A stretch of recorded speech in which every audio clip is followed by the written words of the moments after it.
Hello, good afternoon. We're going to start in a few minutes with our afternoon session of BMP PropTech 2019. So all of you who are waiting around in order to listen to the last and best innovators with amazing proposals for workspaces are welcome. Over the 3 days of our conference, we're speaking about the use of space as a service and different types of assets. We are going to know about the best startups that BMP is introducing in this year's conference. We're going to know details about the acceleration program that we launched in their second edition, coordinated by La Salle Ternoma. And on Friday, we'll have the individual presentations of most prop tech companies that are around us this year in this wonderful space we have for PropTech in Barcelona Meeting Point. 27 companies next Friday. So I hope we will be able to enjoy a variety of companies. So I'll summarize what we've seen this morning. We focused mainly in the residential aspect of real estate. We've tackled all the technologies that enable digital customers to access new housing and second-hand housing in a traditional way, which is purchase and sale. Then we've also tackled everything related to rental housing and different ways to rent available to us today, thanks to different digital platforms. And of course, everything that has to do with technology applied to housing, IoT, smart homes, that ensures the proper use of dwellings, both for traditional use and short-term rentals.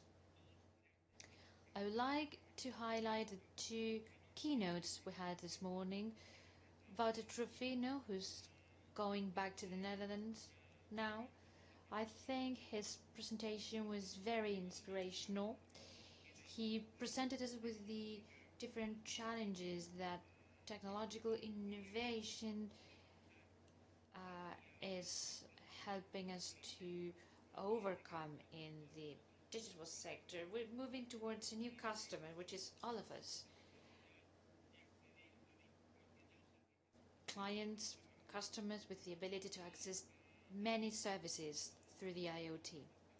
And then we had our second keynote who spoke about co-living. So we knew about this new asset class which joins the other residential assets.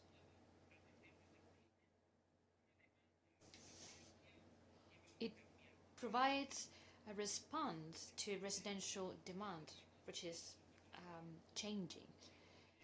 Now we're going to focus on workspaces. We have a keynote speaker. We have always one for each block, and then we'll have two panels. We'll speak about design and use of office spaces, what we understand today of office spaces, but what are, more particularly, what our customers are demanding from us, and the different innovating proposals that make this supply meet the demand. And then with regards to real estate, we'll see everything that has to do with asset facility and property management, also by using technology. For example, the IoT has a significant impact in facilities and their management. not just functioning, but also with regards to our commitment to reduce emissions and also efficiency and energy savings. As you've seen this morning, we are under special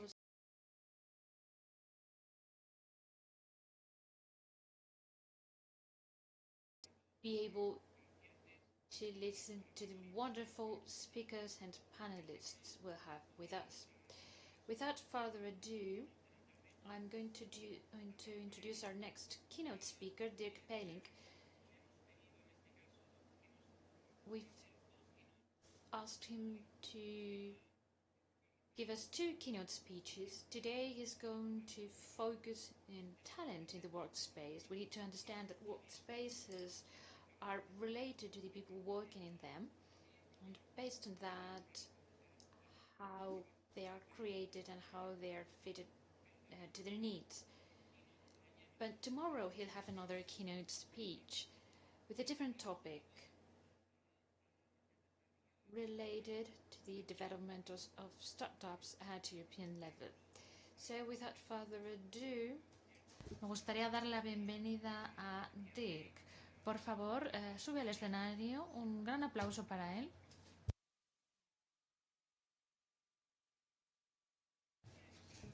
Dirk, aquí tienes el dispositivo para las presentaciones.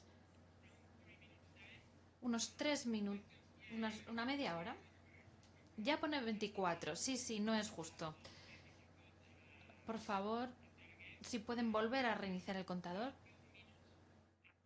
Y después de la presentación va a haber unos minutos para responder algunas preguntas del público.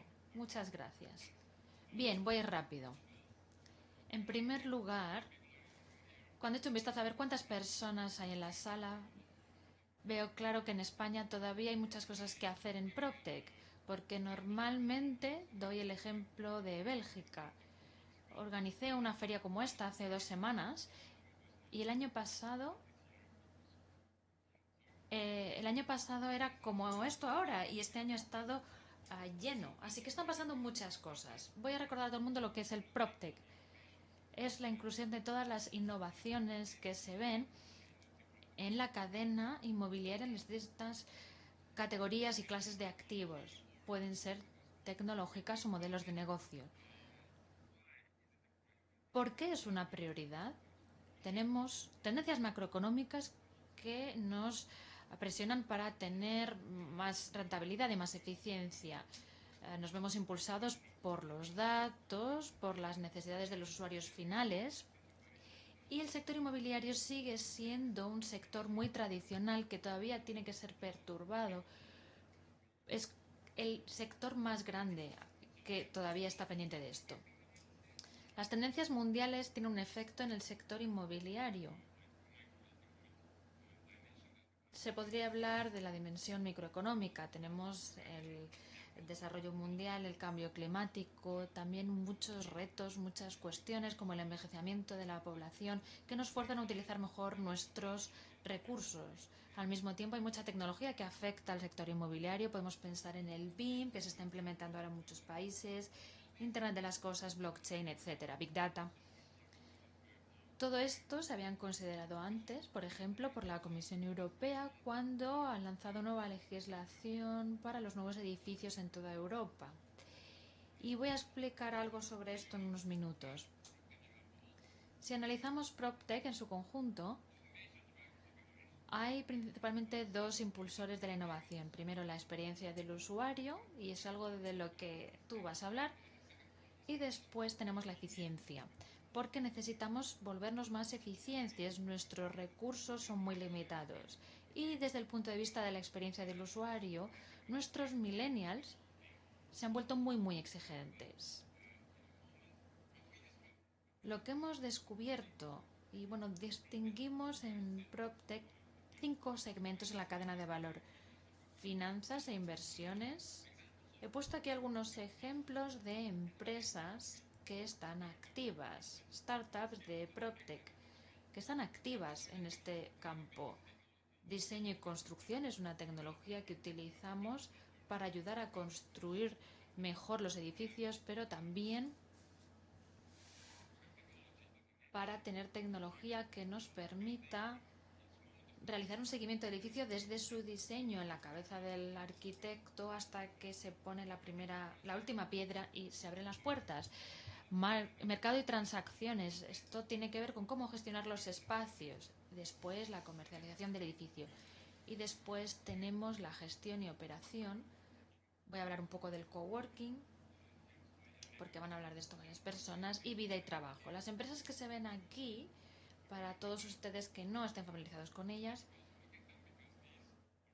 presten atención porque posiblemente serán las grandes del mañana. Simplemente para su información, para que tengan una idea de las cifras. En estos momentos tenemos unos 13.000 millones en inversión en PropTech en el último año. Y estamos yendo hacia una inversión global total de 118.000 millones. Y esto va a ser para 2025. Se puede ver aquí he puesto la curva a la derecha. Vemos que llega a 285.000 millones. PropTech en estos momentos lo que era hace unos años FinTech. ¿Perdón? PropTech ahora es lo que FinTech era hace 8 años. Vemos cómo sube y en algún momento, por supuesto, el mercado se volverá maduro y las nuevas tecnologías ya serán más raras, más escasas para pasar al siguiente nivel.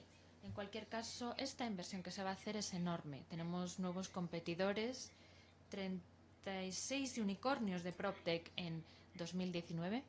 Y esto es una evolución muy importante. Tenemos Amazon, Microsoft, Google, que también están moviéndose hacia el sector inmobiliario.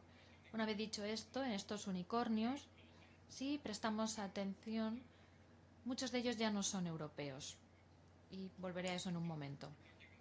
Estamos hablando de personas aquí hoy en día. ¿Cuál es el impacto de la evolución de la plantilla en los edificios de oficinas? Esto es algo que vemos en todo el mundo. Quizá Europa está un poco detrás en comparación con el Reino Unido y el Reino Unido se está quedando atrás en comparación con Asia y Estados Unidos, pero esto está pasando y estas son las cifras. El 63% de las empresas quieren utilizar espacios de trabajo compartidos por la capacidad de co-crear. Y también alientan esto en su gente. El 79% de las empresas mundiales quieren reducir sus metros cuadrados y quieren incorporar un 25% de flexibilidad en su cartera inmobiliaria. Si analizamos que en 2030 por lo menos el 30% de todos los edificios de oficinas serán espacios flexibles, hay gente que me pregunta ¿cómo va a ser esto? Y sí, esto va a pasar. Especialmente por esto último, el último punto que tengo aquí, el 76% de los millennials quieren gestionar su propio espacio de trabajo, su movilidad, quieren trabajar donde y como quieren. Así que van a trabajar solo en un lugar en el que puedan encontrar esto, en un empleador que les ofrezca esto. Esto es un edificio muy bonito de Deloitte en Ámsterdam.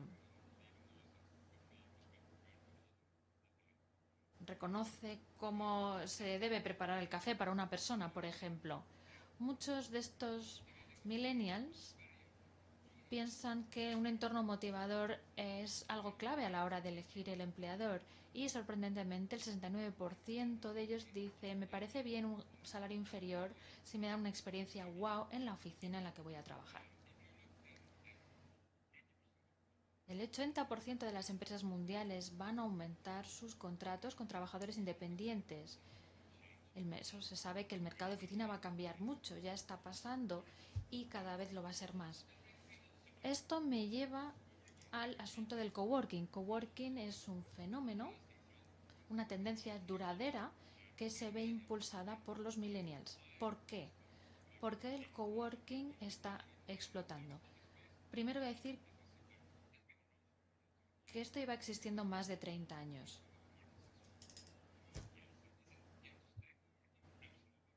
ha llegado para quedarse, por supuesto, porque la flexibilidad es una prioridad para las empresas, para las personas que trabajan en ellas y también para el mundo corporativo. Estos son los retos que tenemos ahora mismo en el sector inmobiliario. Y si ustedes son inversores o propietarios, saben lo que significa esto. Tienen un edificio, son propietarios. Hay los tiempos en los que las personas firmaban arrendamientos de 9 años no han desaparecido del todo, pero están desapareciendo, están bajando. Todo el mundo necesita aprender también como inversor que en el futuro se van a tener edificios, pero cada vez con unos arrendamientos más cortos. ¿Cómo se va a gestionar esto? Esto es un reto. Hay una percepción equivocada entre muchas personas que piensan que el coworking tiene que ver con contratos a corto plazo, y no. Si eres un operador de coworking inteligente, no vas a trabajar con contratos a corto plazo. Si eres bueno, te vas a asegurar de que las oficinas sean muy buenas y que el edificio tenga tantos servicios en él que la gente, bueno, pueden irse cada 12 meses, pero se van a quedar contigo siempre y cuando te asegures de que proporcionas servicios de primera calidad en edificios. Sé de lo que estoy hablando, tengo muchos espacios de oficinas y espacios de coworking en una de mis empresas en Bélgica y soy el único que ha llegado a que tiene el Parlamento Europeo y la Comisión Europea como clientes. Podrían irse cada 12 meses, pero no se van. ¿Por qué? Porque les prestamos todos los servicios que puedan imaginarse. Así que se quedan. Y esto es lo que quieren los millennials. El futuro del espacio de trabajo tiene que ser hiperconectado, proporcionar una experiencia, instalar una identidad cultural, tiene que ser colaborativo, hay que crear una comunidad y tiene que ser un lugar de innovación. Esto es probablemente lo más importante para mí, la innovación. Cifras sobre el mercado del coworking. 35.000 coworkings, unos 48 millones de metros cuadrados, crecimiento del 13%.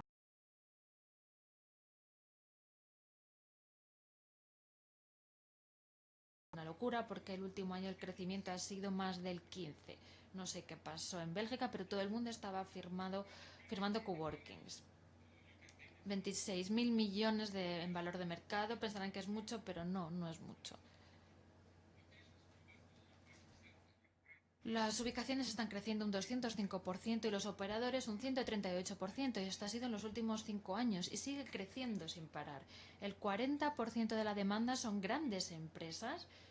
Sin embargo, solo el 14% de los empleados corporativos están utilizando efectivamente el coworking, porque hay muchas personas a las que no les gusta. Pueden que lean otra cosa en los periódicos, pero esto es lo que estamos viendo. En algunas ciudades, el espacio flexible ha sido responsable de un 66% de todo. Imaginen todos los nuevos edificios en Barcelona, el 66% de estos nuevos espacios se ha alquilado a espacios de coworking. Eso es lo que quiere decir esto. Y ese es el caso en Bélgica. ¿Es bueno para los propietarios? ¿Quién es el propietario aquí? ¿Alguien es propietario? ¿Es bueno para los propietarios? Voy a citar algunas cosas que dijo Anthony Slambers. No sé si lo conocen. Si no lo conocen, síganlo. Mañana va a hablar a las 9. ¿Qué significa todo esto para un inversor? O para un propietario de un edificio. O para un promotor. En primer lugar, la oficina tradicional ya no es un producto adaptado al mercado. Hay que vender un producto, pero también hay que proporcionar un servicio y hay que asegurarse de que se tienen las competencias y los equipos que se tienen en la empresa como promotor y como propietario. Estamos pasando de B2B a B2C, porque ahora mismo un propietario no sabe quién está en el edificio, solo sabe la empresa que ha firmado todos los metros cuadrados del edificio. En el futuro hay que conocer al cliente final, y el cliente final no es la empresa que ha firmado el espacio de estos 200 metros cuadrados, sino el empleado que trabaja para esa empresa, porque esos empleados son los que les van a decir a la empresa: yo quiero trabajar para ti porque estás en un entorno muy motivador y muy bueno, o no, no quiero trabajar para ti porque el edificio no está bien. Yo vivo en Bélgica, he visto las oficinas centrales de Twitter, he visto otras y los tengo. ¿Por qué? Porque tenemos todos los servicios en el edificio y hemos...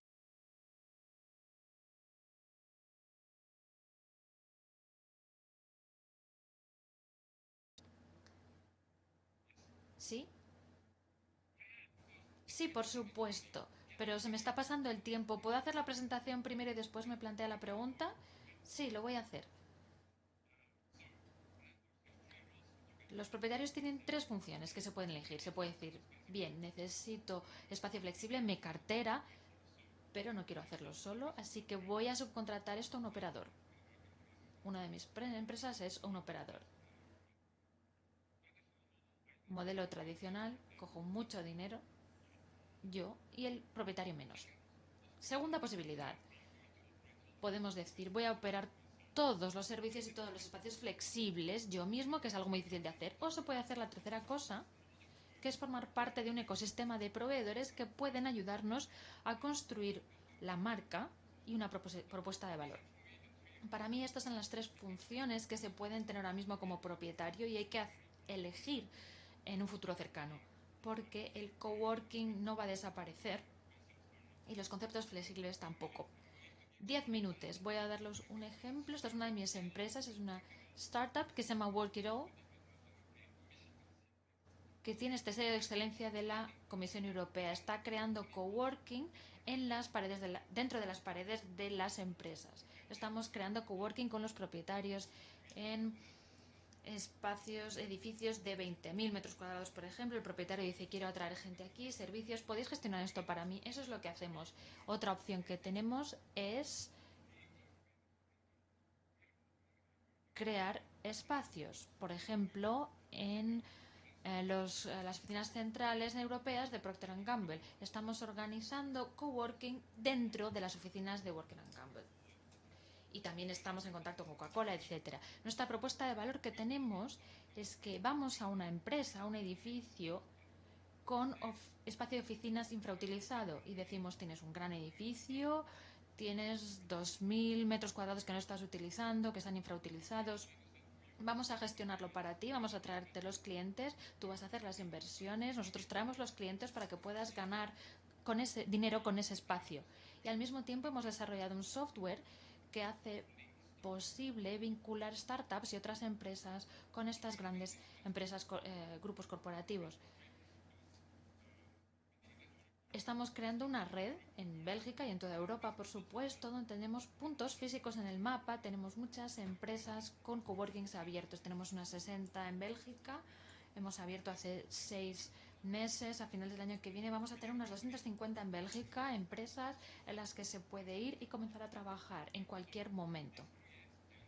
Esto crea, una vez más, hablando del talento, hace que todo el mundo que sea miembro de una ubicación de workero pueda empezar a trabajar en cualquier lugar del mundo que quiera. Ahora es Europa. Dos partes de la historia. Decimos, bueno, trabajamos para proveedores corporativos y trabajamos para los héroes. El héroe es el empleado, el trabajador independiente. Tenemos muchas ventajas para ambos grupos, de forma que puedan monetizar, ser incubadores, trabajar mejor juntos e integrarse más en la innovación en el trabajo. Y al final también tenemos nuestra contribución a la movilidad. Tenemos un cliente, DS Technologies, que forma parte de HT.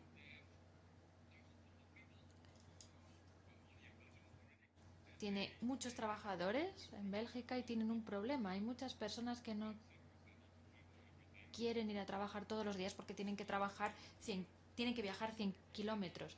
Estas personas pueden trabajar en cualquiera de mis ubicaciones de coworking en Bélgica, en cualquier lugar. Así que quita muchos coches de la carretera y muchas personas están contentas porque en lugar de hacer 100 kilómetros todos los días, están haciendo 10. ¿Cómo funciona?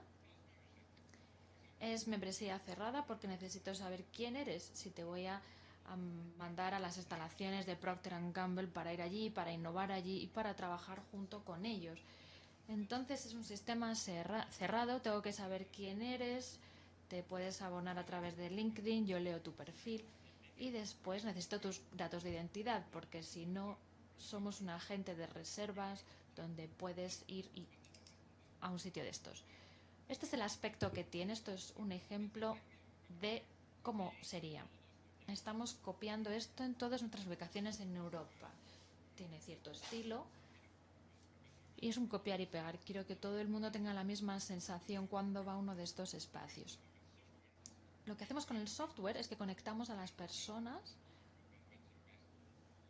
basado en perfiles, y competencias, intereses, etcétera. Y esto es lo más importante. Estamos hablando de personas e innovación. Tenemos un algoritmo con el que hacemos data mining y analizamos en profundidad quién está en las startups de hoy que pueda ser interesante en el futuro. Y esto es interesante desde el punto de vista de la innovación porque hay muchos programas para ayudar a las empresas a aumentar sus capacidades. Y al final lo que aunamos es una startup en Polonia que está inventando algo, un nuevo procedimiento, y hacemos los vinculamos a Procter Gamble porque Procter Gamble trabaja en algo similar. Y a lo mejor pues pueden buscar aplicaciones legales o nuevas empresas que están desarrollando cosas que podrían ser interesantes. Nosotros las detectamos con minería de datos y después los conectamos con Estañón, por ejemplo.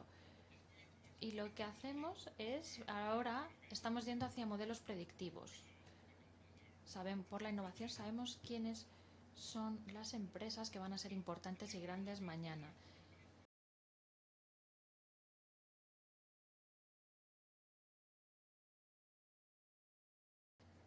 Y esto lo dice John van der Linden, de Procter Gamble. Y esto está relacionado con el espacio de trabajo del futuro. Tiene que estar conectado y hay que crear nuestro propio ecosistema, porque si no las personas se van a ir. Este es el aspecto que tiene. Voy a hablar durante 5 minutos sobre innovación real y PropTech. Y voy a hablar 35 minutos sobre esto mañana, pero ahora les quiero enseñar algo. En Europa están pasando muchas cosas en relación con PropTech, nuevas empresas, startups, innovación, transformación digital del sector inmobiliario. Y el año pasado fundé el EU PropTech House, que es una alianza de asociaciones de PropTech nacionales.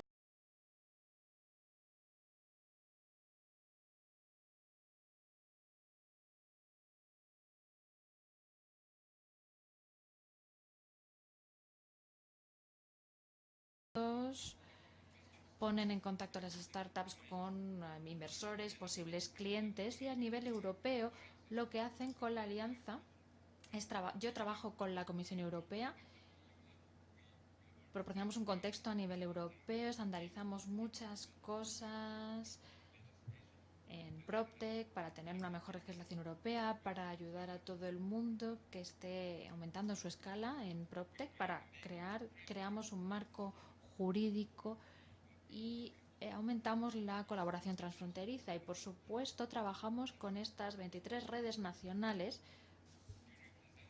Representamos a más de 2.900 startups en Europa. Una vez más, vamos a ver, de las personas que tenemos aquí en la sala, veo que no hay muchas personas aquí, así que no se está prestando suficiente atención al PropTech. ¿Y qué es lo que hago con todo esto? Traemos startups en estos programas de la Comisión Europea. Es muy importante. Si eres promotor o propietario de edificio, quieres saberlo porque quieres trabajar con las empresas innovadoras del mañana. Queréis entregar servicios en vuestros edificios. Queréis construir con la innovación que se está desarrollando ahora mismo en Europa. Estamos trayéndolas a las aceleradoras de la Comisión Europea, dando acceso a fondos hasta 2,5 millones de euros. Y este es uno de los programas, Horizon 2020, que ahora se está transformando en Horizon Europe. Para nosotros es importante mencionarlo aquí, hoy, porque me parece que Jorge y Steam está haciendo un trabajo estupendo para poner PropTech en la agenda de este evento, de este congreso. Entonces, para nosotros, me gustaría invitaros a todos aquí hoy, hasta los que no estáis presentes, prestar atención a esto. Está pasando, está ocurriendo. Y si miráis realmente lo que está pasando con PropTech en los Estados Unidos es increíble. Y aquí no está bien. Os doy un ejemplo.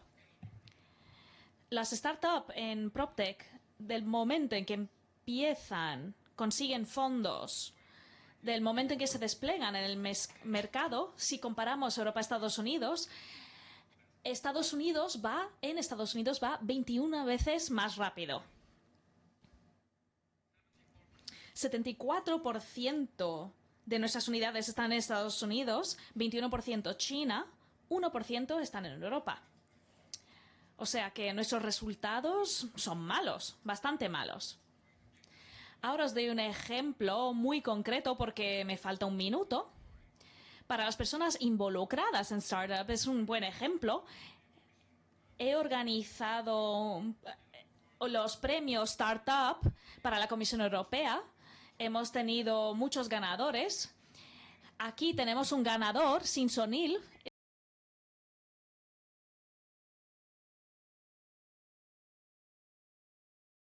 Y ahora tienen 40 personas en plantilla. Porque están participando en un programa de 10 millones de euros financiado por Europa. Eso es solo un ejemplo de lo que podemos hacer.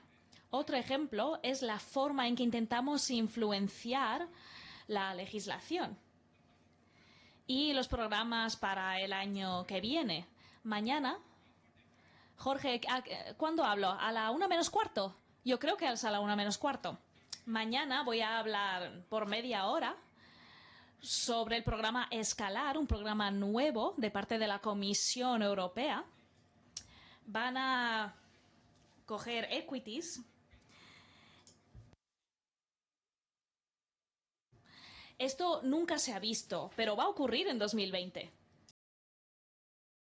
Bien.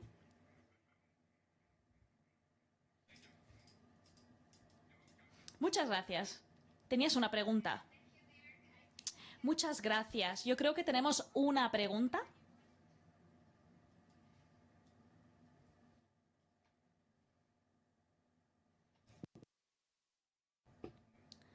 Buenas tardes. Yo soy ingeniero, tengo una pequeña startup. He trabajado en Madrid y en Berlín, en varias empresas. Algunos de nuestros clientes son espacios de coworking en realidad. Mi pregunta es, una de las premisas más importantes cuanto a la revolución de coworking es que va a existir mucho coworking, pero yo veo muchas capas de parte de empresas que trabajan en el mismo edificio, pero no hay una conexión transversal. Entonces, usted hablaba antes de esto, de que va a haber alquiler de parte de Facebook o de Twitter. En realidad, estos son únicamente dos de mis mismos clientes. O sea, no están en la misma oficina. Tenemos espacios comunitarios. Hay momentos en que estas dos empresas trabajan solas y a veces todo el mundo está reunido en el mismo espacio. Hay personas de Twitter que trabajan junto a las personas de la Comisión Europea. Ellos necesitan su espacio privado, por supuesto. Entonces, yo no creo en coworking en espacios abiertos. Tampoco es algo con mucho rendimiento lucrativo. Dados del open space, la gente corre en la dirección opuesta. Si hacéis solo coworking en términos de membresía, eso no va a funcionar. Las personas quieren su propio espacio y eso siempre va a ocurrir. Lo que leéis en las revistas y la realidad que hemos visto en los últimos 15 años es algo completamente distinto. Las personas de repente son especialistas en coworking, pero esto no es el caso, esto no es la realidad.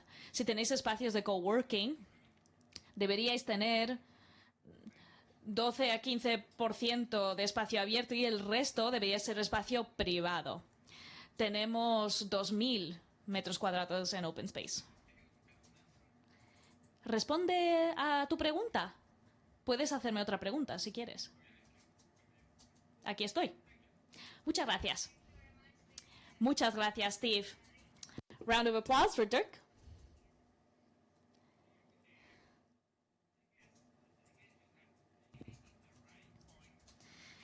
Me parece que has hablado del el punto apropiado para el próximo panel. We're going to have a debate panel now in which we'll be able to delve deep concerning everything Dirk explained, and we will be able to compare it with concrete companies and concrete projects which are now working in Spain as well as in London. I'll introduce the next panel, moderated by Rosario de Castro. She is an expert in the marketing scope and technological innovation scope. She has a large trajectory in real estate. So Rosario, please come up, and all of the panelists can come up. You can introduce them one by one. A big round of applause for all four.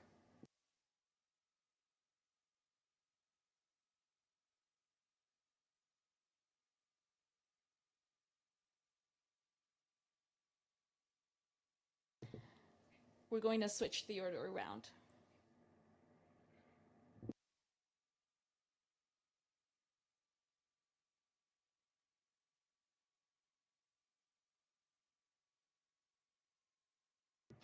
Let's start. We thank you for being here because we know it's a complicated day, and we're still here.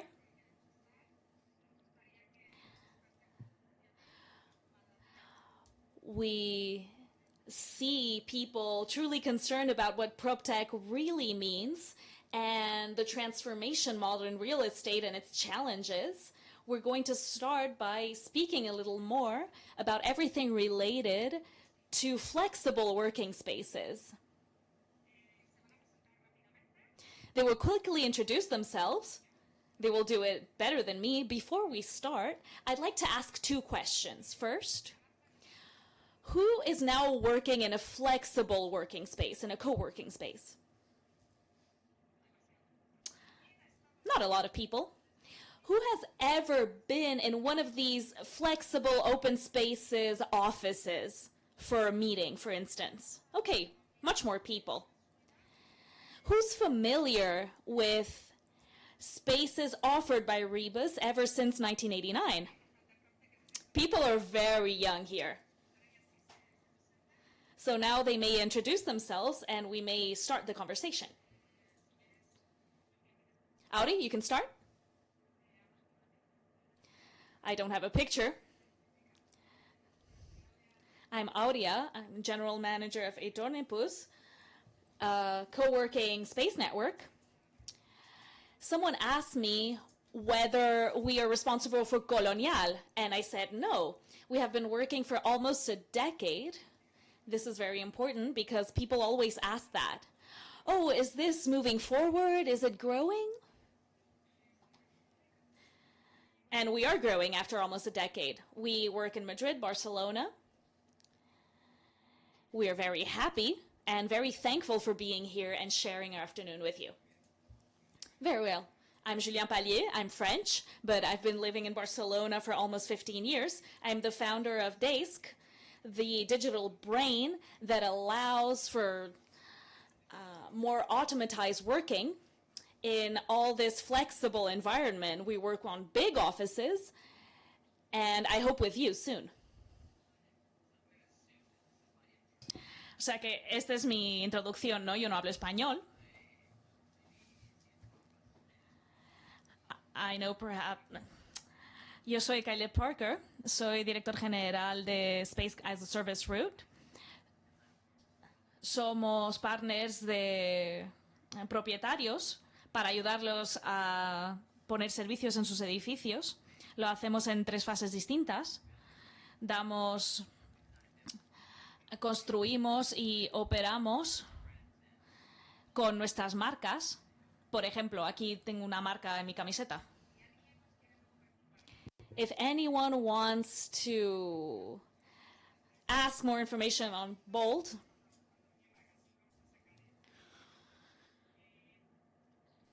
Go ahead. We have seen that the report, Dirk's report says that in about 15 to 20 years, 20% of people working at organizations will do it remotely and flexibly, and 30% will do it in flexible spaces. And I'd like to start by that because we have all read this report.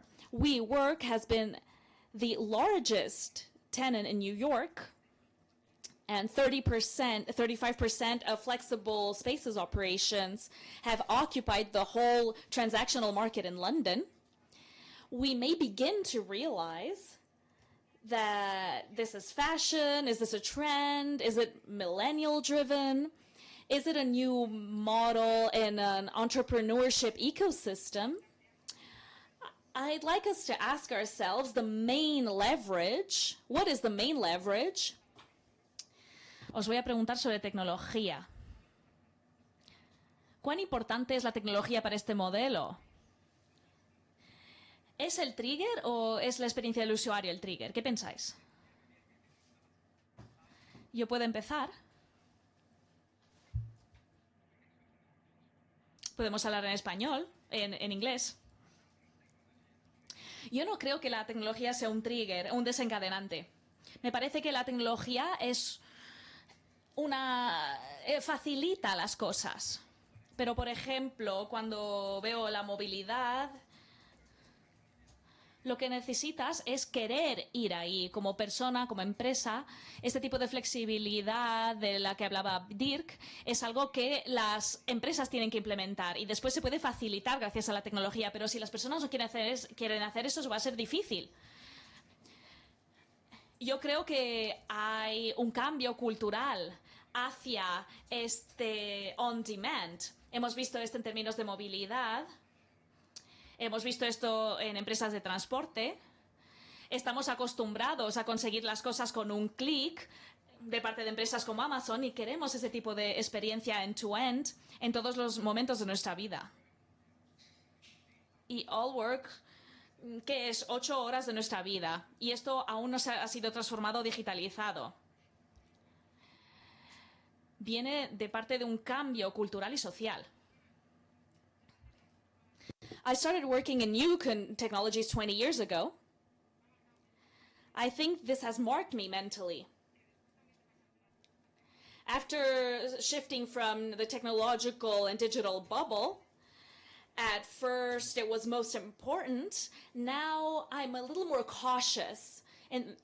In the case of co-working and flexible spaces, it's a mix of digital and experience. It's being there, of course, because it is your work environment, so you may be able to create connections throughout what's digital with people in other co-working spaces or within the same co-working space. But I think the main mindset, the main vision has to come from user experience. One of the people that works with us is the user experience director. Also, the digital part is a part of that. We must not forget the user experience, the global user experience, and there's also a digital interaction.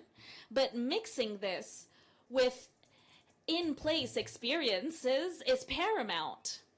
Like having breakfast in co-working spaces or having a good community surroundings, because our business at the end isn't B2B. It's more B2C and B2 user. In the end, we have users in the same company, so user experience must be present, and it needs to be very much linked to everything you do technologically and digitally. All of this has to start from this first experience. Not any kind of digital technology will be useful. If it doesn't match, it isn't as valuable. Me parece que la tecnología nos hace mejores seres humanos. Pensamos sobre las personas en nuestro sector, las personas que trabajan para el edificio, en el edificio, y personas que trabajan en el edificio como clientes. Y en esos dos casos, la tecnología tiene que ayudaros a ser mejores seres humanos. a tomar mejores decisiones. Y tener esos datos disponibles hacen que tomemos decisiones más rápidas, y para las personas que son los clientes reduce la fricción para una experiencia mejor. We always think that users are millennials, entrepreneurs.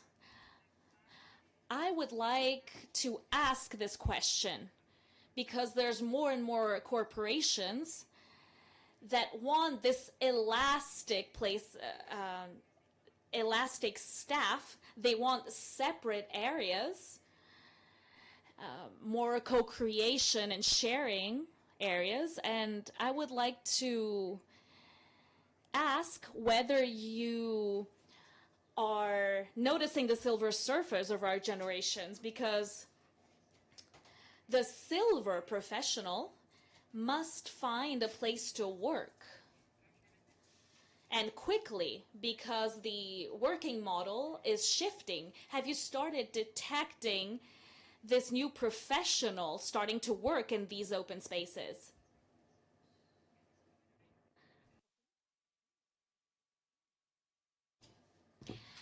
Quiero saber su experiencia con los silver surfers.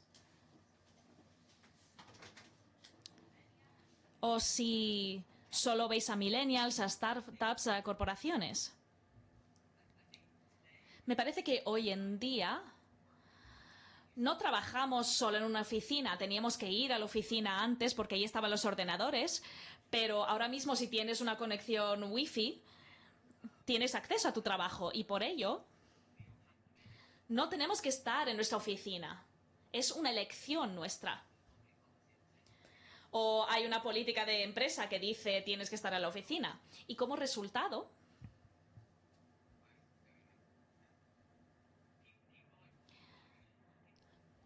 las personas quieren ser cuidadas por su empresa.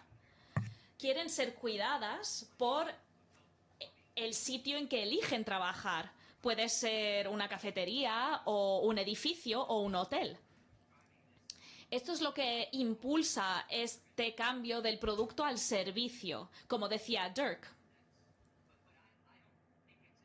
No me parece que es una cosa de generación. Yo creo que esta sensación ha estado aquí hace tiempo, pero los millennials tienen una voz más alta y todo el resto se beneficia de eso. Es gracioso porque empezamos como una empresa para movilidad. Queríamos ayudar a la flexibilidad. Entonces, para hacer eso teníamos que enfrentar el cambio cultural en la empresa. Y al mismo tiempo necesitamos construir una red de espacios que ofrecería este acceso demandado. Y teníamos que construir conexiones de verdad para vincular a las personas de verdad. No es todo sobre la tecnología y los hubs. Estas son capas. Lo que vemos ahora son grandes corporaciones como los Fortune 500. Tienen un inventario que no está siendo usado porque las personas están fuera. Porque la gente trabaja de forma remota y tenéis los vendedores, necesitan salir, si no, no trabajan de verdad. Entonces, estos nuevos estándares hacen que el uso del espacio sea completamente desnecsario. Entonces, ellos quieren tejer vínculos muy fuertes con ese tipo de oferta. Y también necesitáis pensar en un enfoque basado en el usuario. Me parece que hay tendencias muy fuertes cuanto a esto, que están siendo estudiadas por las grandes empresas.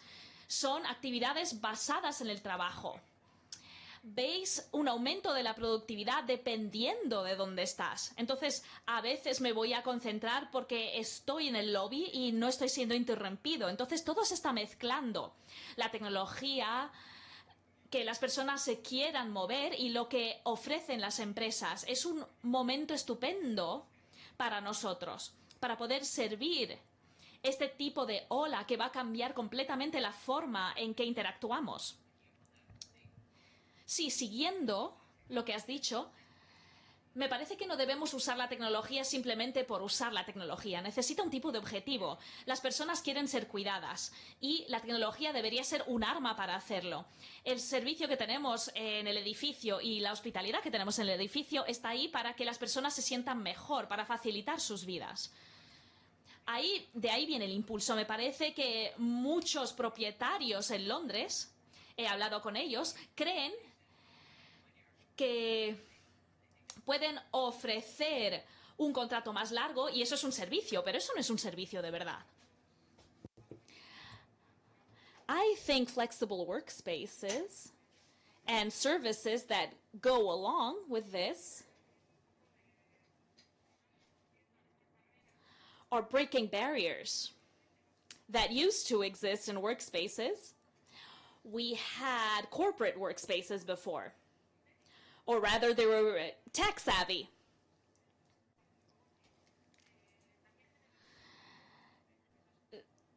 We also had generations shifts. We had older employees and younger ones, urban tribes, and also work tribes.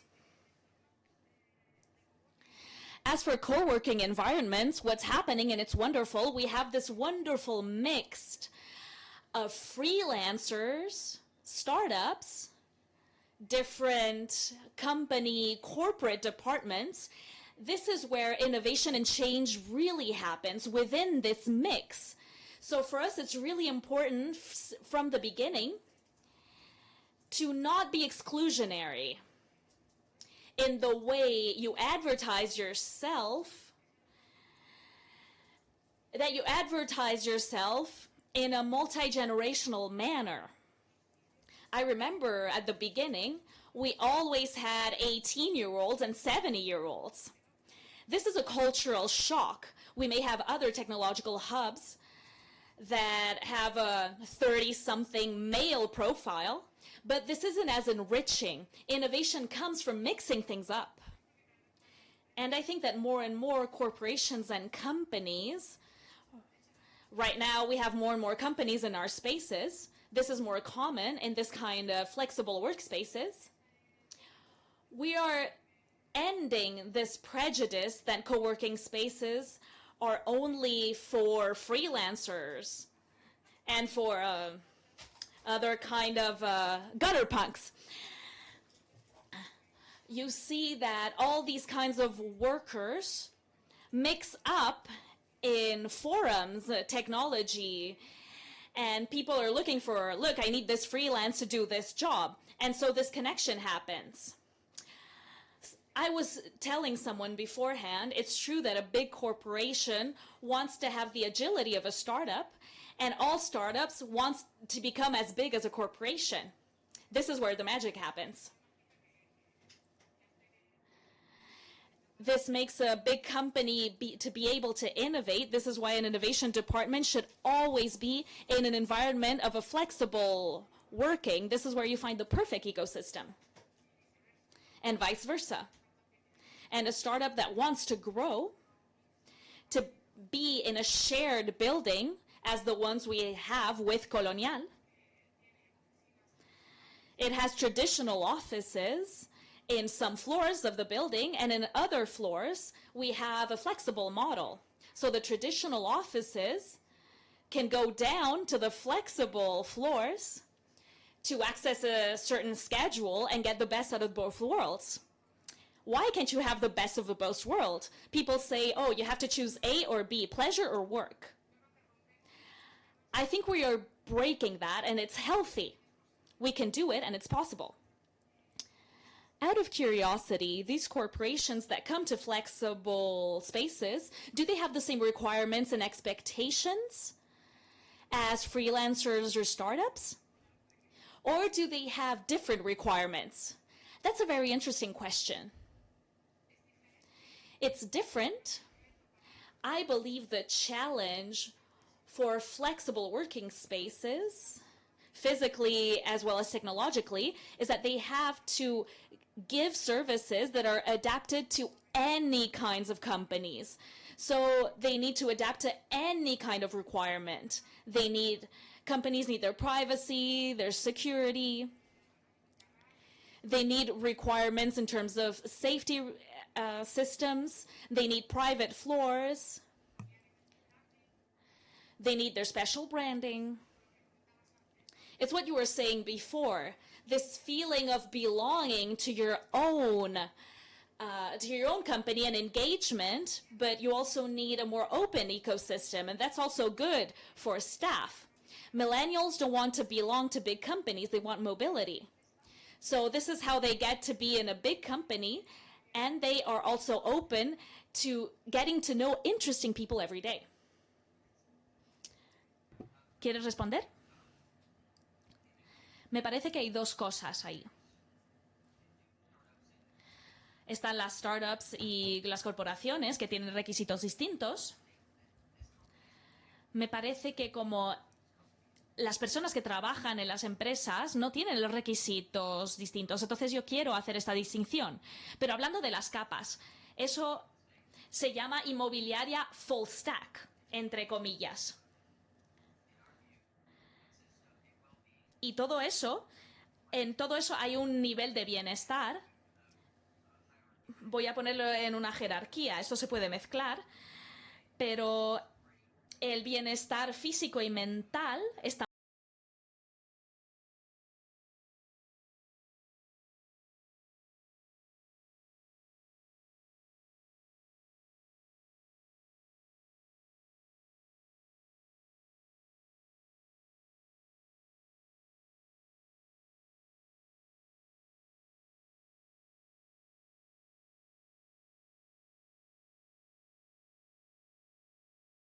working, y cuanto más crecen las empresas, empiezan a querer más privacidad. Quieren espacios únicos, o sea, si tenéis de 10 a 30 personas, y cuando llegáis a 30 personas, tenéis oficinas plug and play. Quieren tener una sensación de sede con su propio branding.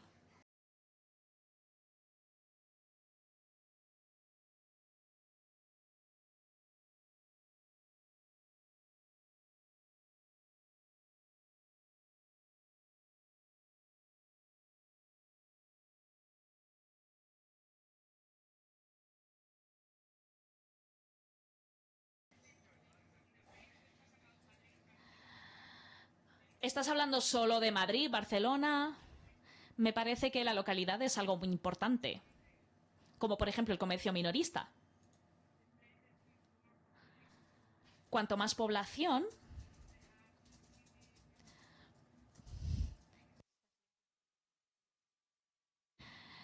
en las grandes ciudades hay más beneficio, es mejor para los negocios. Me parece que ahora mismo, cuanto más densidad de población, mejor la economía y la lógica. Me parece que cuanto más elección tengan las personas van a querer trabajar cerca de casa. Porque la gente también trabaja en ciudades medianas y pequeñas. Entonces, si tienen esa elección, van a escoger estar más cerca de casa. Van a tener menos estrés, pero necesitan ese acceso. Sí, esta es la tendencia que estamos viendo, por ejemplo, en Francia. Me parece una contradicción que aún no ha sido resuelta en Barcelona. Hay una densidad enorme de oficinas en el centro, pero al mismo tiempo el alquiler para los apartamentos personales está aumentando. Entonces, esto hace que las personas salgan de la ciudad y tienen que viajar todos los días. Eso no tiene sentido. Lo que estamos viendo para el futuro es que podemos tener sedes centrales y menores, más pequeñas, y también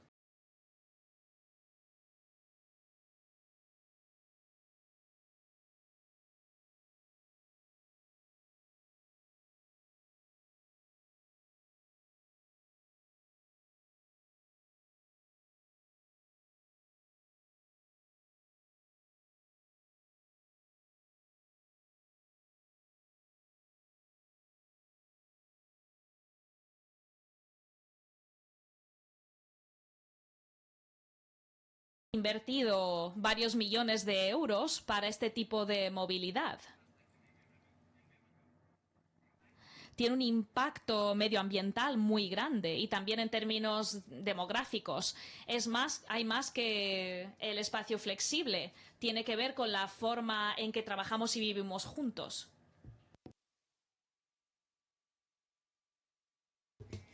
Bien, vamos a pasar a otro punto. Vamos a hablar de las tendencias, del futuro, de lo que viene después. No sé si pueden pensar en este modelo, en lo que llama la crisis, la recesión, si esto va a venir. No sé si continuar en inglés o en español, pero en 1 o 2 años estamos hablando de qué modelos con los que trabajamos ahora si van a tener éxito con esta situación económica. Pero ¿qué pasa si la economía se deteriora? ¿Piensan que este modelo es sostenible en momentos de crisis, en estos periodos? ¿O quizá es el momento? Porque las empresas necesitan este tipo de espacios porque tienen que crecer. I would like to say that Utopicus was born under a crisis. And at that particular point in time, we saw it was necessary to have a flexible work model. That's for starters. So, of course, in my view, this is a global trend. It's unstoppable. It's a trend that's not going to change. Perhaps if there's a crisis, it may vary a little bit. We're growing a lot right now. Perhaps in mature markets, some operators will disappear, others will stay. It's a trend that goes hand in hand with remote working, technology, the way we have to consume. We don't buy, we use. It's more sustainable from an economic point of view. It's greener. So in any aspect, personally, I don't see any threat, any risk.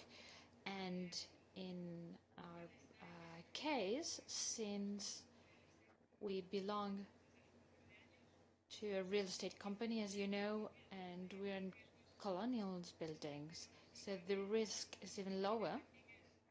And the idea is providing a higher value to both worlds. So I've said before, you don't need to choose. You can take the best things of the traditional model and the best things of the flexible model. It's unstoppable. ¿Cuál es su opinión? ¿Qué piensa de si esto va a afectar al verse afectado por la crisis? Yo estoy de acuerdo con todo lo que ha dicho ella, todo es perfecto, pero creo que cuando la crisis mundial estalló en 2008, 2009, eso cambió la forma de trabajar de las personas. Algunas personas, las pymes, pequeñas empresas que ya estaban en entornos remotos, aparecieron Skype, Google. Pero a lo mejor puede que nos vaya bien económicamente, pero la gente ya se ha dado cuenta de que la economía es muy volátil. Y la forma de crecer que tienen las empresas hoy no se pueden predecir de aquí a 10 años. Nosotros hablamos también de predicciones, ¿no? Creo que el modelo de espacio como servicio, que incluye todo este tipo de cosas, va a sustituir el modelo inmobiliario corporativo tradicional en el futuro. No va a pasar mañana, porque ahora mismo es una gran cuestión monetaria y tiene que ver con cómo están valorados los activos. Los activos llevan valorándose de la misma manera durante los últimos 100 años. La longitud del arrendamiento, cuál es el retorno, se piensa de esa manera. Pero en el inmobiliario comercial, bueno, no se cuestiona que existe una demanda para Space as a Service. Es una demanda que ha crecido durante los últimos 10 años. Lo que tiene que hacer este sector es reconocer una clase de activos para espacio como servicio. Tenemos que analizar el sector hotelero, el modelo, el departamento de modelo de negocio, cómo se valoran esos activos y aportarlos a inmobiliario comercial. Y creo que si funcionan bien van a sustituir a los arrendamientos tradicionales, no mañana, no en 5 años, pero en algún momento lo van a sustituir. Bien, vamos a ver. ¿Y qué pasa con el uso mixto, como minorista y espacios de coworking o co-living y coworking? ¿Piensa que esto es algo que va a pasar en los próximos 5 años?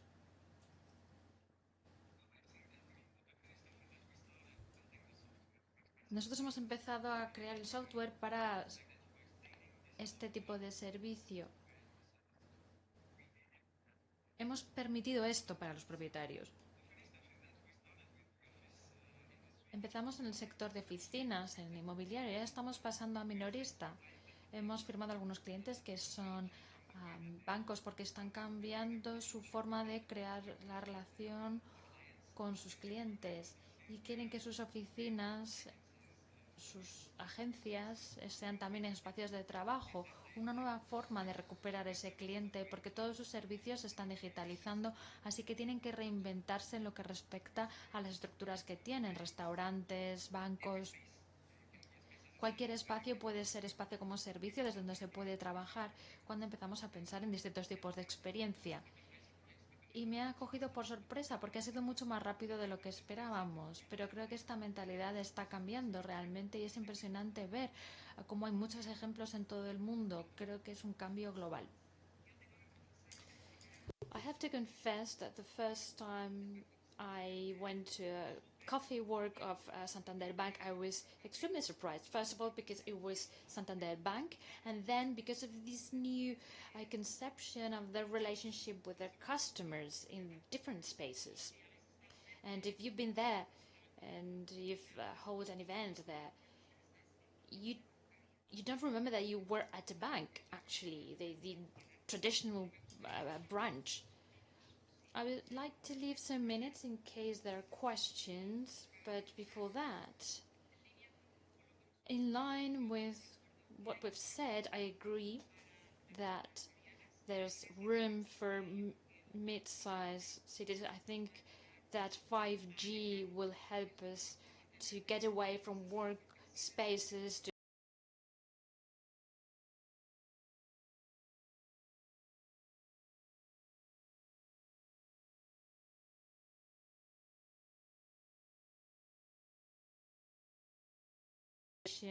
that will demand spaces over the next years, whether there's crisis or recession or whatever you want to call it or not. And there's a challenge, and I'm going to ask you a question. There's a challenge for big landlords, big developers, big owners of office spaces. In your case, the joint venture with Colonial, I would like you to explain how could you combine a startup, a mindset of startup and an idea of office as pay-per-use with a traditional model, a very traditional model, very stable and conservative as Colonial was. In general terms, prop tech has these two components. You have prop and tech. Because the real estate business model is in the long run with very calculated costs.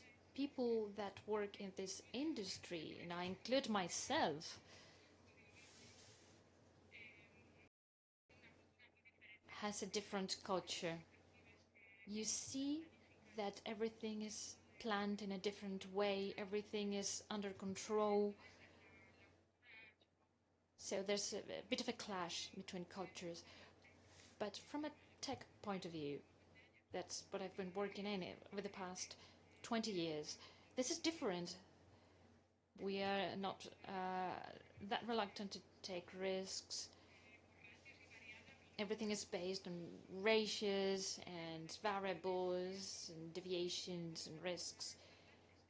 And in a startup culture, it's good to take risks, to change. We use the lean approach. You change your model.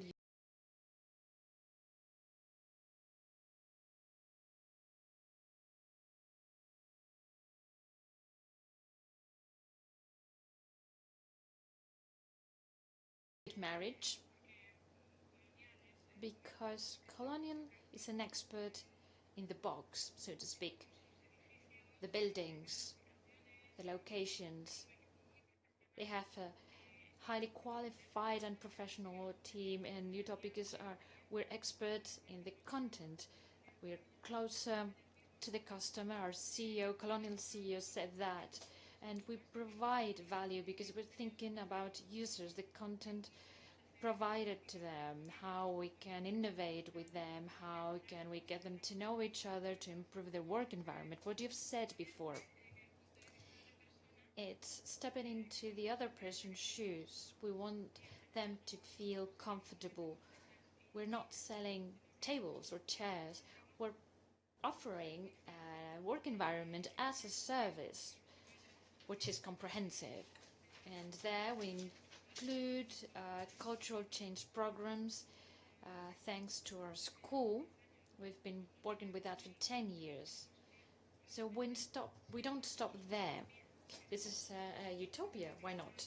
But I think you need to get every morning thinking in a positive way, thinking that you're to contribute with something and you're going to make people feel okay, inspired in order to do something different, to take risks. Who am I going to meet now? For example, this energy, this optimism has to be contagious wherever you are. And if you're in a wonderful building, in a wonderful location, well, the better. So in general terms, I think this is very positive. There's a lot of exchange. We're becoming more rigorous. We plan more. And Colonial is accepting part of our culture. When we carry out team building activities, we're very quickly identified. Maybe our face, our attitude, I don't know. So before we finish, I would like to take a minute to project into 2020 BMP. And in 2020 BMP, we'll sit here again in the stage. And what do you think that may have improved or changed at that point in time?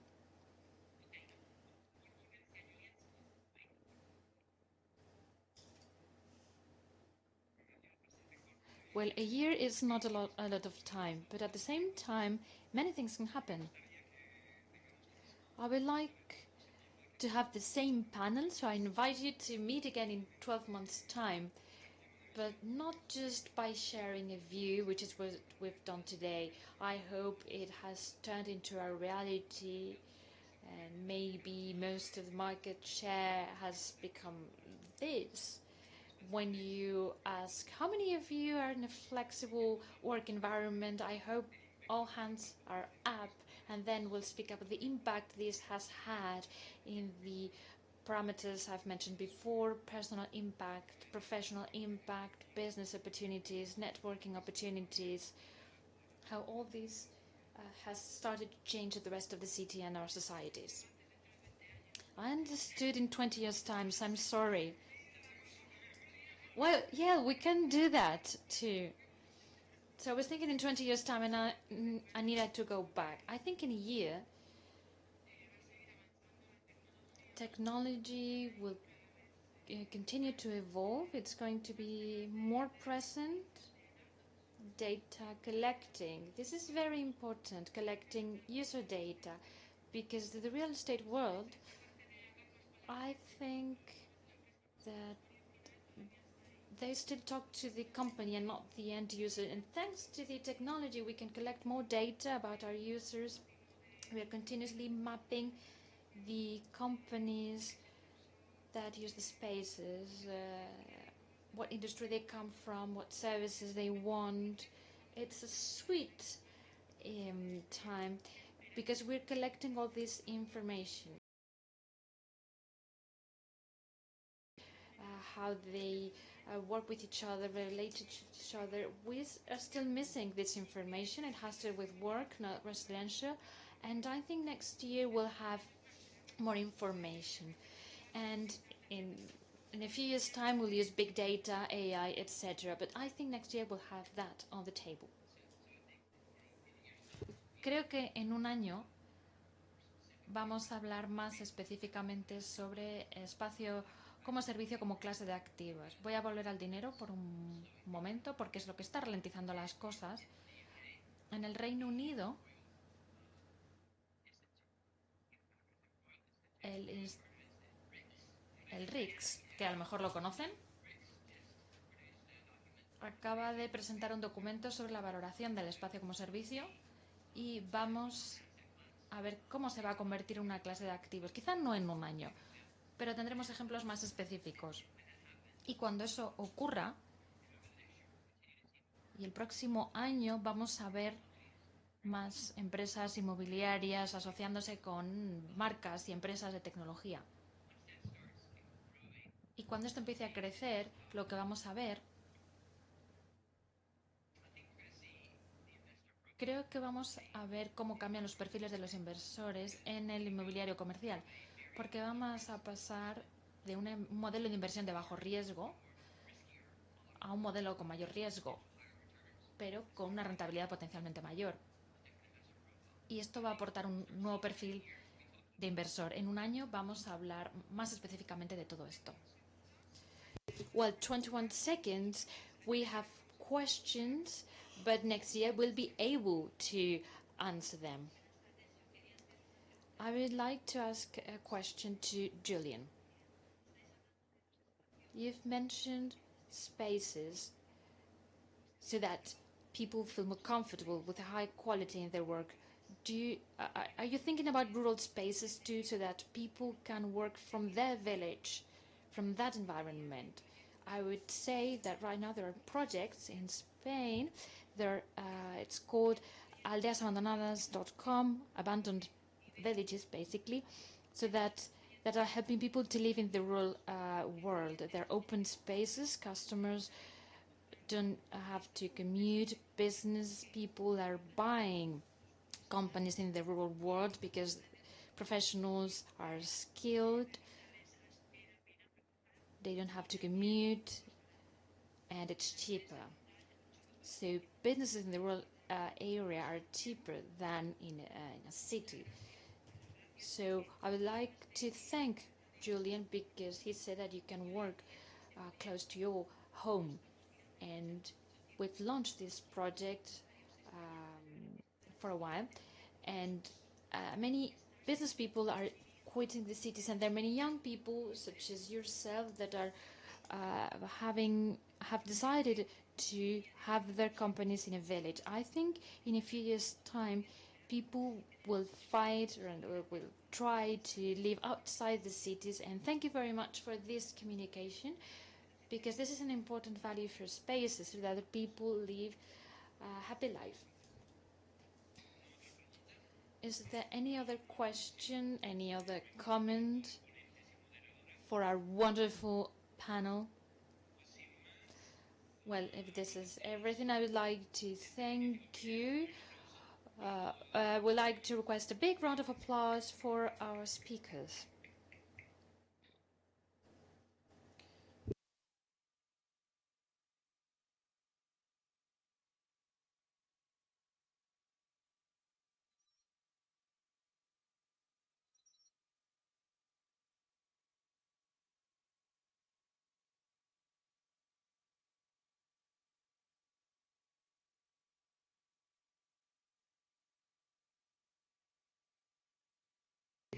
Let's continue with our next panel, which is building and facilities management. It's very interesting. It's moderated by Jaime Font. He works with me at La Salle University. He's a civil engineering and an architect in that university. He's working in his doctoral dissertation in Vienna, and he's also a partner in an architecture company. And he's also the international manager of La Salle University and Barcelona seat, which is focused on thinking, university and city. So I think our speakers are already prepared. I think they're behind the curtain. They'll speak about how to manage buildings and infrastructures with new technologies. This morning we've mentioned IoT, but there are many other technologies that can be applied. And now, Jaime Font, please come to the stage, and with him we'll have Rodrigo Justa, Facilities Management Manager, Joris Stegeman, Acquisition Manager of Skip, and Adrian Miranda, CEO and co-founders of Multi-Helpers. A big round of applause for them.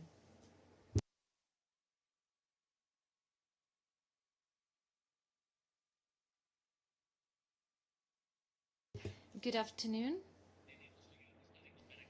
Today we are honored to have here with us Rodrigo Justa, Facilities Management Manager for Spain and Portugal for JLL.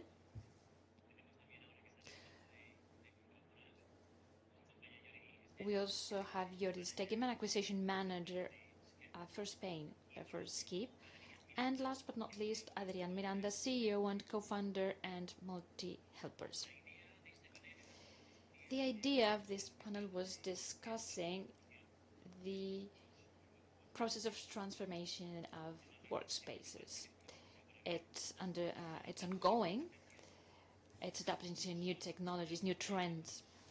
There are two triggers for this change.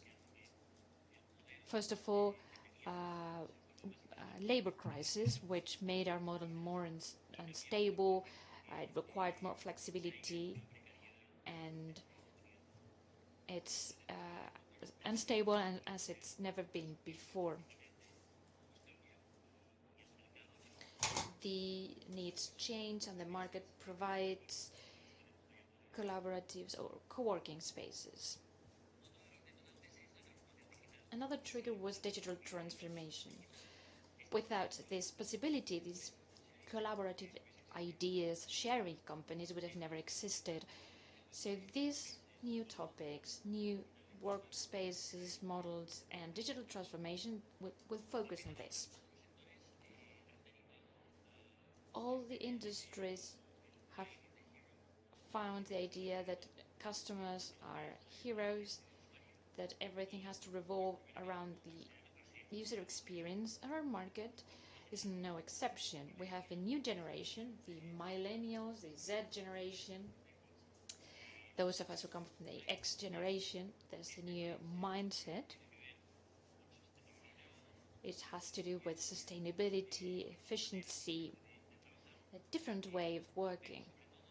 But above all, it has to do with a change in paradigm in which the use of services becomes the priority. We are not in a product-based economy, but a service-based economy. And all these spaces and companies that are succeeding right now are oriented to pay-per-use. How has this model impacted our industry? Well, this is what our speakers are going to explain now. They're experts in the industry, in a different part of it, and they'll give us their view, and I hope after that we can have a discussion and reach some conclusions. Rodrigo, you have the floor so that you can introduce yourself. As you've said, thank you, Jaime. I'm the Facilities Management Manager for Spain and Portugal for JLL. I don't know if my presentation is ready. I prefer to stand. I'm going to present you with three cases. What we're doing about digitalization, Jack in the Box, our icon building in London, and JLL. Jack in the Box is a fast food shop in the US. They had more than 2,300 restaurants in the US, and they couldn't control their expense. They implemented our Corrigo technology, and we helped them to analyze their data. They realized that all the reactive work orders they had lasted between 3 to 4 hours. The service level agreement they had, it was that they could carry out any job without needing to get an approval up to 4 hours. That was a huge collapse. So it was 90% of work orders.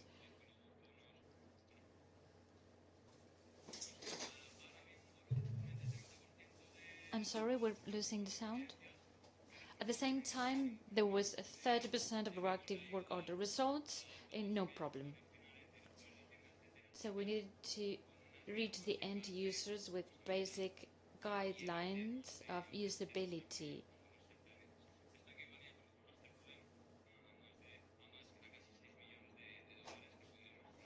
They were able to save almost $6 million. With this savings, our customer was able to meet its goals and become more competitive compared to other operators. This was guaranteed on short thanks to mobile convenience, cloud storage, and analytic bases. Now we're speaking about our building in London. We carry out property management of this building, 180 square meters, 41 floors. Our agreement here punishes the operator due to any incident, any default. What did we do? With regards to air conditioning, our expense was £3 million a year and about 350 incidents. How does this translate? We analyze the critical lines of this building, we monitor them to see how we could improve it. And we saw that once we analyzed abnormalities and we introduced some sensors, there were different working ranges. Outside of normal functioning, we let the system work as it used to work, and we measured response time. When an agent or any user said something, we analyzed this, and we saw that delays were longer than 3 months, since the sensor said an abnormality can occur until this was a reaction.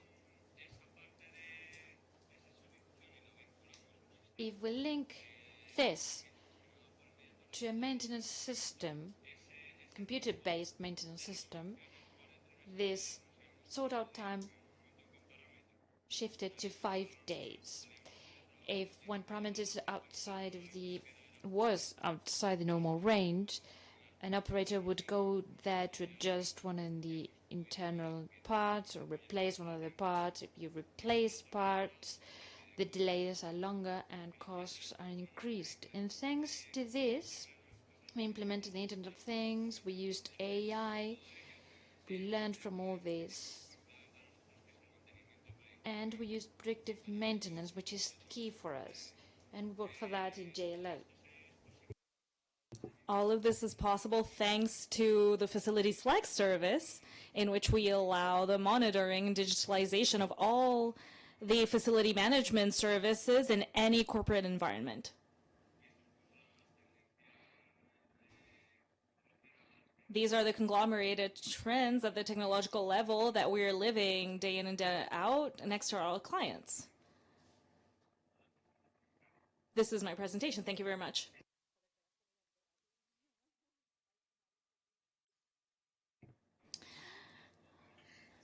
I have stolen your slogan, Workplace as a Service.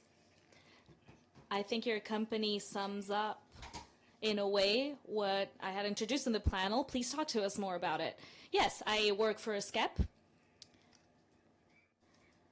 We are a Dutch company. We started 10 years ago. And about 2 years ago, we started working with Spain as well. We discovered that what we were doing worked quite well, and there was a need for our work in several countries, so we offered several products. As he said, we say office as a service in the sense that we try to offer a complete service for anyone that needs an office. We basically have 3 products. Office listing, that tackles office rentals. On the internet, we are the office Airbnb, so to speak. We have the next product, which is interior designing, And office furnishings, this is very interesting because it has a very high flexibility, which means that furnishings can be rented, financed, or bought, and it could be taken out because there are many small and middle-sized companies nowadays that grow, which need more space and furnishings as well. So we offer this flexibility so that they may have exactly what they want without having to waste any money buying furniture that they won't need. There's also a drop tech part which develops products to facilitate the productivity of the office and to save costs. An example is having a digital reception, which would substitute the actual receptionist, the classical receptionist that we know and love, and some products that study the way the space is actually used and how all these studies conducted can benefit the reduction of costs or the increase of efficiency. Thank you. Adrián, we were talking about how the sector has had to transform, and you have the advantage of starting off by being transformed already. You already started by the changing model. How did you open up your path? Could you explain it? I'm going to get up to do a small presentation.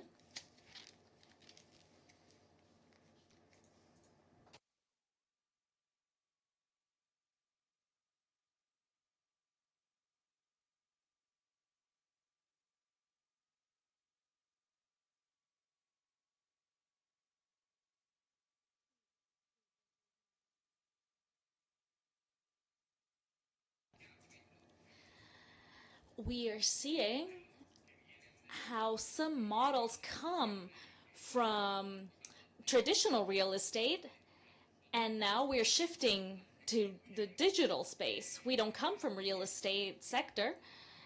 This eases the fact of having a totally different outlook that is needed in this sector. We don't have the previous knowledge that would stop us from seeing how we should do it in a totally different way. This is how Multi-Helpers was born. Multi-Helpers is the quickest, cheapest, and most trustworthy way to improve and upkeep your home. We all have problems. Sometimes a blind is torn or your AC is ruined. So all these services that we have problems with in terms of management, once we have a good solution, which is what we are proposing to the market, and this is taken towards a property manager or a marketer,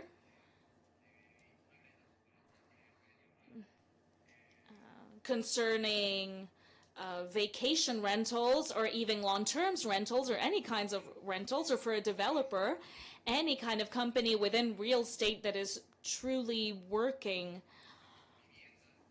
with living spaces. We will mention working spaces later on. We offer a better solution. In a few minutes, our client can get a only one closed budget. They won't need to negotiate with anyone else. The price is what you get. Later on, he just needs to wait so that someone comes to their house to solve their problem. You don't need to analyze several factors. You don't need to analyze the price or who the professional is. And also you get extras. You get photographs. You get all your documents ready for you. You get the knowledge that your tenant agrees to all the services provided. With all of this, you could see all the value that we add. We start from a client consuming something to the needs that a big company can offer. This is why we're tackling big accounts at several locations. We started in Madrid about 2 years ago. In all of this time, we have become leaders for small repairments in Madrid. We have clients present here, such as Gestilar, and other developers at that level, or real estate managers, such as MeetHost, HostMaker, etc., and other players in apartment management. And also we have clients at the promotional sector. At the moment, managers are out. There's a client pool. And our service solves everything at once. We are a trustworthy pool of professionals. Nowadays, we're working on expanding. We are going to open offices in Málaga, Sevilla, and Valencia, because the number of options in terms of cities is quite high. There are clients everywhere that need this service, so it makes sense. And the numbers speak by themselves. The budget is given in 5 minutes on average. 70% of asked services is solved on the same day. You see that this is better than any other model because you can call the plumber that is trustworthy. It's true, but you're going to be able to, you will have to wait for several days. We have a large number of clients. As I was saying, we have big clients and also smaller fish, but also with the same needs.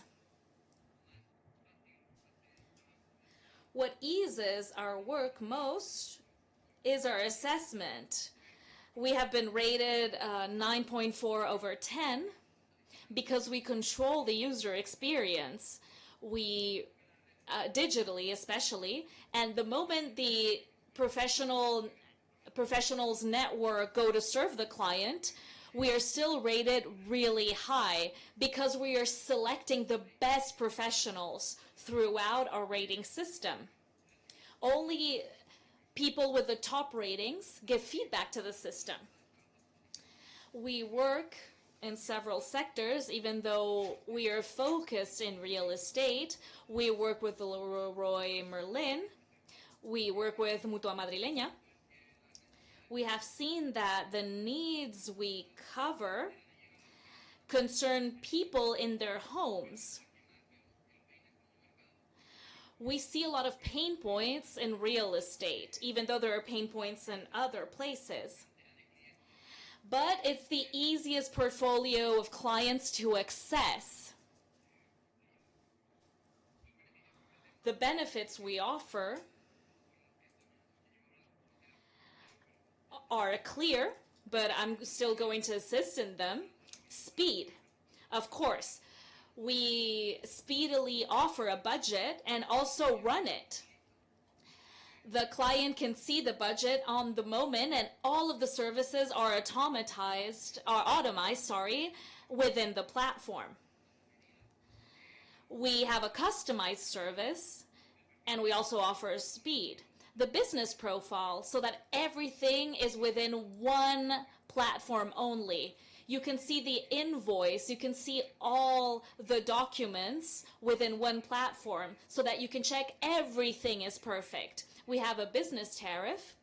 When you have a certain level and volume of clients, you can lower fees and you can improve experience. Not only the manager's experience, but the client's experience, because the client is the one that worries you. Once you are selling real estate or you let a tenant use technology to improve their living spaces, you are offering difference, improved service. We all have apps that go from A to B. So offering something that can be used day to day adds value. We will delve deep later on in the questions, but working and living living spaces has opened doors to start working in office services for peak work hours. We either have specific services that that professionals working for offices don't cover. So we do offer every kind of service. What we do is to assess the best professionals in the city and sending the best for every kind of service. Okay, thank you very much. Let's start with the debating phase. We can talk about your engagement, but we're going to turn things around. It's clear that the three models you introduced respond to the trend we see nowadays concerning the change in working conditions. Who are we leaving behind? This bet on digital transformation, we'll talk about its advantages later. We understand that this cannot be reversed. This is a process that we have started to foresee, but it's a shift in generation. We cannot stop the change. Which barriers are you finding to all that you have explained to us? Are we leaving people behind? Are people rejecting your services? One of the main barriers concerns the concept of technology. Our business models relate to savings of costs in time.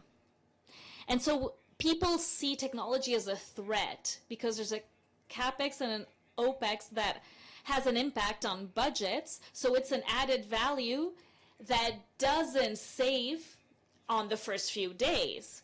Of course, if we only look at the short term in different aspects of our lives and we cannot really look at the long term, we have a problem. This is the biggest scourge that we see in terms of the barrier to technological entry. We are managing to alleviate it when we make our clients share their experience, share cases in which they made very wise decisions. And after the wise decisions, they have actually improved their case. So we share this with new clients and they can better understand. As a trend within a facility management, within operating costs, all organizations destine about 5 to 7% on average to technological investment. So any reinvestment within these parameters can be welcome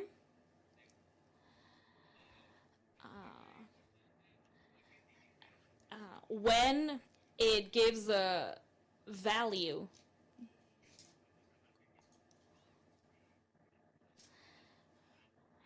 This is more of an emotional issue. It seems that one of the main reasons to go to a co-working concerns sharing, concerns networking and collectivity as well.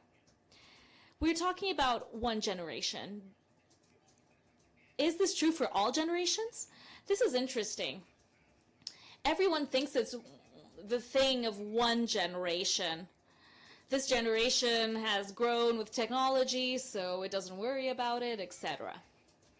It's true that it concerns one generation, but we still see, I don't know if it concerns education or if the person is just like that, but people of all ages ask us, oh, we want something traditional, we don't want to share anything, we don't want community, we don't want co-working. And they pick the traditional office model that we all know. Despite there still being 3 steps of co-working, traditional offices still exist. Many co-working spaces still have private offices. and they still offer this traditional concept. It's true with added services that may benefit you, but traditional offices still exist. They still exist. That's quite interesting. I'd like to know as well if this changes according to the neighborhood. So if as Spaniards we are more traditional than other countries, or if this is just our belief. Adrián, your product is based on applying technology to guarantee trust and speed, immediacy. Concerning the trust that your company creates, when you become digital, does this represent any kind of barrier for you? When we speak of barrier, for us being able to access the first few clients in real estate has been complicated, because trusting a traditional company and trusting someone that has tried something completely new, this has been a barrier to entry. And when you're offering this to a client, for instance, imagine this client is a real estate manager, and this manager needs your service for their client, and he doesn't know whether they can trust you. This is harder because they don't know whether you're good or not. So we try to take care of people's trust because we know that we need this trust for our kind of tool. When Airbnb started, they said they had 3 typologies of trust. They talked about the trust when you enter a platform, the trust created by what you see inside the platform, and the trust moved outward. So if I must use this in Barcelona, I must check whether I can use it 100% legally. Both sides that use our marketplace, one of them is the client, one other is the provider. We need to care. We need to give care to both sides. And our pre-checks need to be stronger and stronger. And our checks go by the client, which has already provided his assessment. The clients are those that have most access to this kind of service. If a provider isn't doing things right, but has gone through our filter, the ratings start to go down. So good professionals are always receiving requests and clients. And the professionals that aren't doing their work well get out of our system. So trust comes through technology. Technology allows trust to come in. Okay.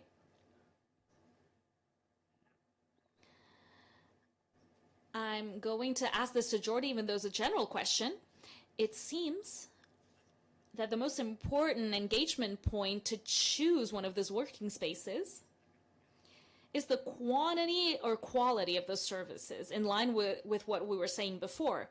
The client is the new hero in the value chain and not so much the square meters. It's more about our scalability. What can I have access to? I can have my own property, or I can share and access better services. I can share them, and so they become more efficient when it comes to manage them. Is this important in your company? Is this something that's a part of the Vox Populi as one of the truths of the coming generation? Or do the people hire you based on that? It's quite different. Some clients come and say, look, compare what he offers or he offers and he offers. Other clients say, I want this space to boost collaboration with people of the same field. And some people want more space. They want to try some co-working, but they want the tables to be this size. They also want certain professions working there. The trend is to pay more attention to the services offered and the activities available. At the sales level, it's attractive to say, listen, this place has a gym. If I see the person is sporty, instead of saying, listen, maybe this one's better, but in the end, the client does choose. If we try to look at several options, it's true that the services play a very important role in many cases. Rodrigo, you had the occasion to work with corporate companies, and I imagine they all have their own policies. According to your experience, is it truly a trend, the fact that corporations bet on well-being? Is this a true asset for attracting talent? That is, if you work in this company, you will have access to these kinds of services. Is it a trend that you are truly finding? It is a trend. This is a traditional manner to retain talent. The HR team is getting linked to the IT team and to the facility management team so that they can offer a complete package of measures to keep its most qualified talent and avoiding brain drain, which happens all the time. So in that sense, we find this not only on the top four, such as Facebook, Google, Apple, and Amazon. This is present in several environments. In environments that give importance to their location, and they give importance to services offered. We are seeing that thanks to technology, we allow the employee to tell us how they want to feel within the office. He likes to have his voice heard when it comes to making decisions. Many services have been sized up the first day and they can change totally on the third day. These are living services that get adapted to the staff using it. It's your home after all. You live there longer than your own home, so you have the right to your own opinion. This is provided, so we manage to retain talent. If you're comfortable in your office, you'll work there longer. Companies see this need and interact with it. Many companies change. We do this year, and then next year we'll shift activities according to the reactions of the employees to what's being offered. Yes, there was a phase in which we had flagship offices, and this was needed for talent to stay. The problem right now is to retain, not to find talent so much. Lastly, Adrian, to close,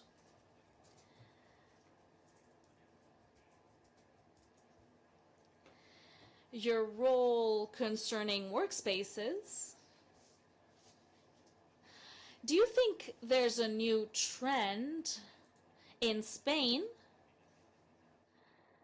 concerning people working from home offices? Are you finding this more often? Yes, we must adapt certain living spaces to what has become a person's workspace. You notice how profiles that weren't your target client. They want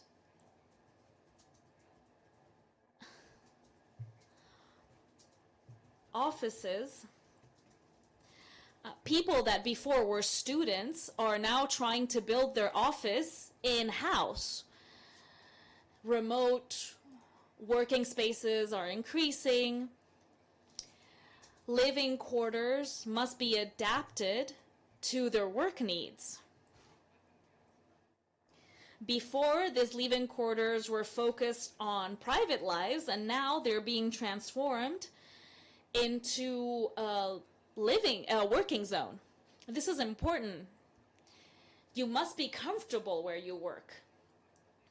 The more the offices are better when they offer you more services. If you have it in your own house, your working hours needs are closer to what you can do at home.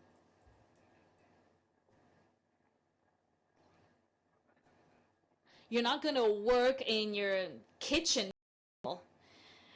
You'll have to put a lock on your fridge. You really need a different space. Each person needs to adapt to the needs they will have. Multinationals are allowing more and more their employees to work at home one day. We have a very specific profile here. For instance, IT workers. IT workers work full-time at home. We have 4 people in an IT team which work full-time in-house, in their own home.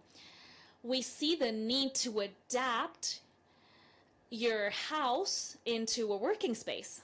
This is basic. Yes, you are a small sample of this future trend. Does anyone have any questions? Any questions for the panelists?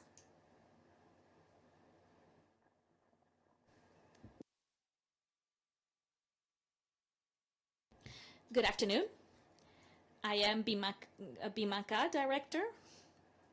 I was wondering, this is a question for you three, whether you expect the use of BIM in asset management as a facility management in your future activities, or whether this already exists currently.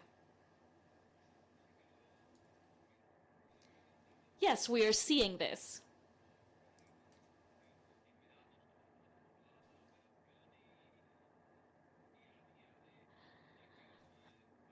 Of course, in terms of day-to-day asset management, we do thank and we see corporations that are indeed using BIM.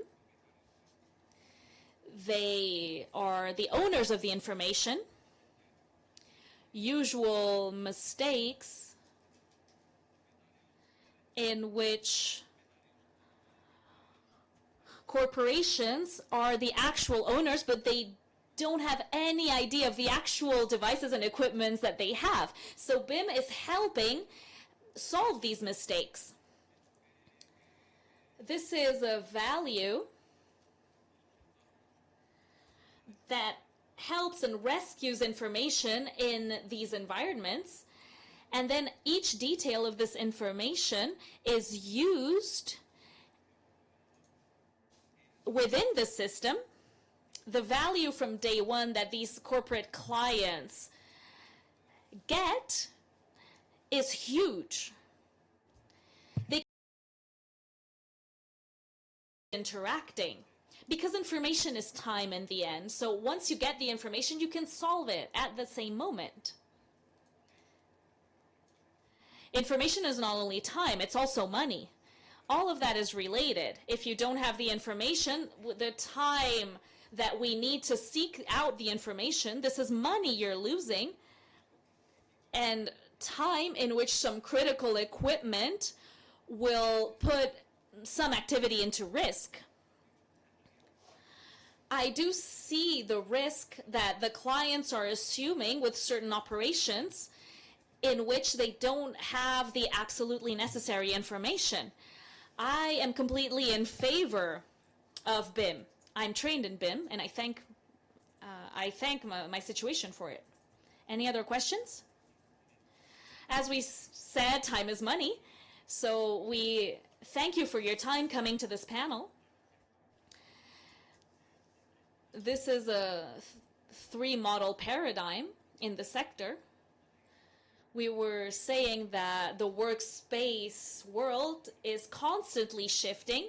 We hope it's improving, and we hope the market will prove you right. Thank you to all. Big round of applause. Thank you for your time, for these explanations, for all this level of detail. So we conclude today's conference with this session. But this isn't over.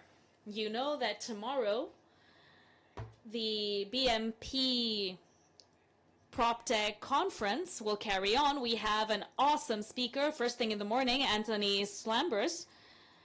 Dirk Bijklik also mentioned him today. Thank you to all. It's one of the most relevant people with a hugely innovative thought, and you cannot miss out on the tips that he will give you concerning the development of new business models. We will start at 9 a.m. and we will talk about new retail and urban hubs. Points of sale, retail, and urban distribution will be the protagonists of tomorrow morning. Lastly, we will get to know the startup that will win the award of the Best Innovation Hub. We will hear 5 pitches. You will have a corporate workshop session. You'll be able to get to know what we have been doing throughout the year in terms of startups and corporations. And as Dirk has also said in his keynote, he will make a special presentation on European competition of PropTech startups. All of this will happen tomorrow. And to close off tomorrow, we'll have a networking session among startups and venture capitals. So we await you at 9 a.m. We hope we don't have any added difficulties. Thank you so much for being here today. Thank you all. Good afternoon.